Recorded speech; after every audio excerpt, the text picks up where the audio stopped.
Today, I will help you remove the obstacles that stop you from thinking in Chinese. I will teach you the fundamental word order rules in Chinese, the ones that are dramatically different from English. This will be your new mental guideline to start forming correct sentences almost instantly. First, remember this rule in Chinese sentence architecture, that Chinese is a left-branching language. That's a linguistic term, but it means something very simple. The core idea of a phrase comes at the end. Everything that describes it stacks up on the left. It's left branching. Now, why this is a big deal? Because for English speakers, this is completely backwards. English is a right branching language. We put the core idea first, and then we add the details to the right. Let me show you exactly how it works. First, let's see when the core word of the sentence is a noun. In Chinese, that noun goes at the end. And the modifiers, the word that describe it, come before it on the left. Let's look at our first example. 妈妈做的寿司. The core word, the thing we're talking about, is 寿司, sushi. It goes at the end. And what describes it? 妈妈做的, that mom made. This modifier goes before it on the left. Now in English, we do the opposite. Sushi that my mom made. Core word first, modifier after. See the flip? Let's try another one. 没有糖的咖啡. Find the core noun. It's 咖啡, coffee, and the end. The description is 没有糖的, without sugar, on the left. In English, we say coffee without sugar. Again, totally flipped. Now for a slightly more complex but very common example. 他经常去的那个酒吧. Let's find the core. It's 酒吧, bar, right at the end. More specifically, 那个酒吧, that bar. And what's the huge description attached to it? 他经常去的. He often goes to. All of that is packed onto the left. In English, we unravel it to the right. The bar he often goes to. By the way, you notice the glue that holds all the Chinese modifiers together? It's the particle de. That de is a signal that everything to its left is modifying the noun to its right. It's your best friend for building these left-branching descriptions. So that is when the core word is a noun. The noun goes at the end, and everything describes it. All the modifiers goes on the left. That's left branching. Now let's see when the core word is a verb. It's something similar. Let's see this example. 我去年在北京认识了一个新朋友. I met a new friend last year in Beijing. In English, we often start with the action, I met. But in Chinese, the action is saved for last. So first, you set the stage. You announce the time, which is last year, 去年. Then the place, in Beijing, 在北京.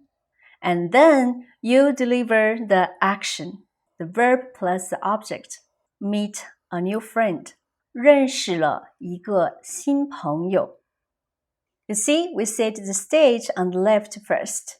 And finally, the core word, the verb. Let's see this with a more detailed example. 我昨天在超市用优惠券买了一箱牛奶. I bought a box of milk at the supermarket yesterday with a coupon. You see the pattern? The Chinese mind lays out the context first. First, the time, which is yesterday, 昨天.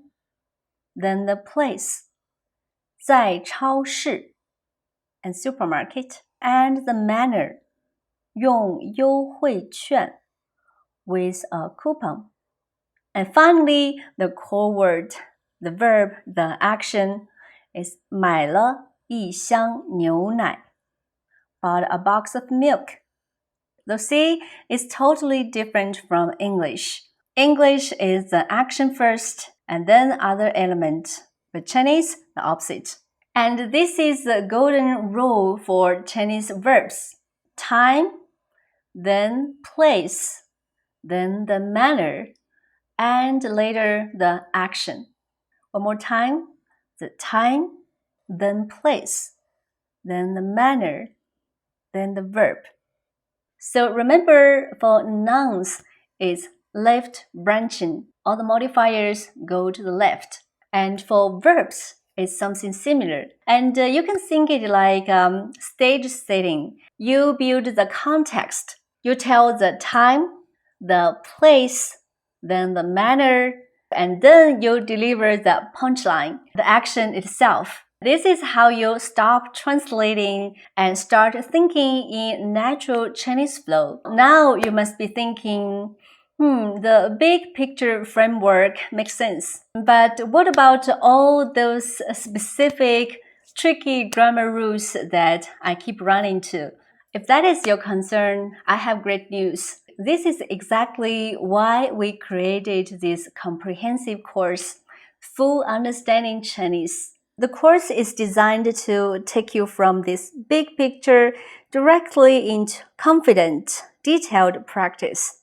We break down every single one of those rules, from essential particles to complex sentences, not with abstract theory, but through practical real-life examples. You will learn how to use them and, more importantly, why they work within the Chinese logic you are learning today. Our goal is to make everything click into place, so you build a complete system in your mind and never feel like you're missing a piece. You can find the link to explore Full Understanding Chinese in the description box below. But for now, let's go back to our lesson today, because there's one more powerful rule that you need to know. Think about how often English uses a placeholder to start a sentence. We constantly say, it's difficult to da-da-da-da. It's easy to da-da-da-da. Or important to blah blah blah. It doesn't refer to anything real. It's just a grammatical starter because English need a subject first. Or Chinese does the absolute opposite. It cuts straight to the point. Look at this. 用筷子吃饭很难. The English mind builds it as it's very difficult to eat with chopsticks. But the Chinese mind presents the topic first, then the comment. 用筷子吃饭, literally using chopsticks to eat, and 很难, very difficult. So literally using chopsticks to eat, very difficult. You see, the topic first, then the comment. Let's see it again. 学骑自行车很容易. English, it's easy to learn to ride a bike. Again, we use it to start the sentence.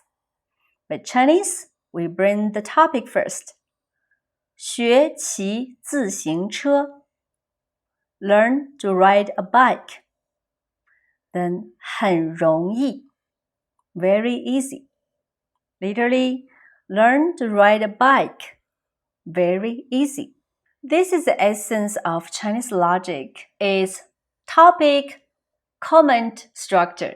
You state the situation or the activity you are talking about first, and then you give your judgment or your comment about it. No dummy subjects, no filler words, just the topic.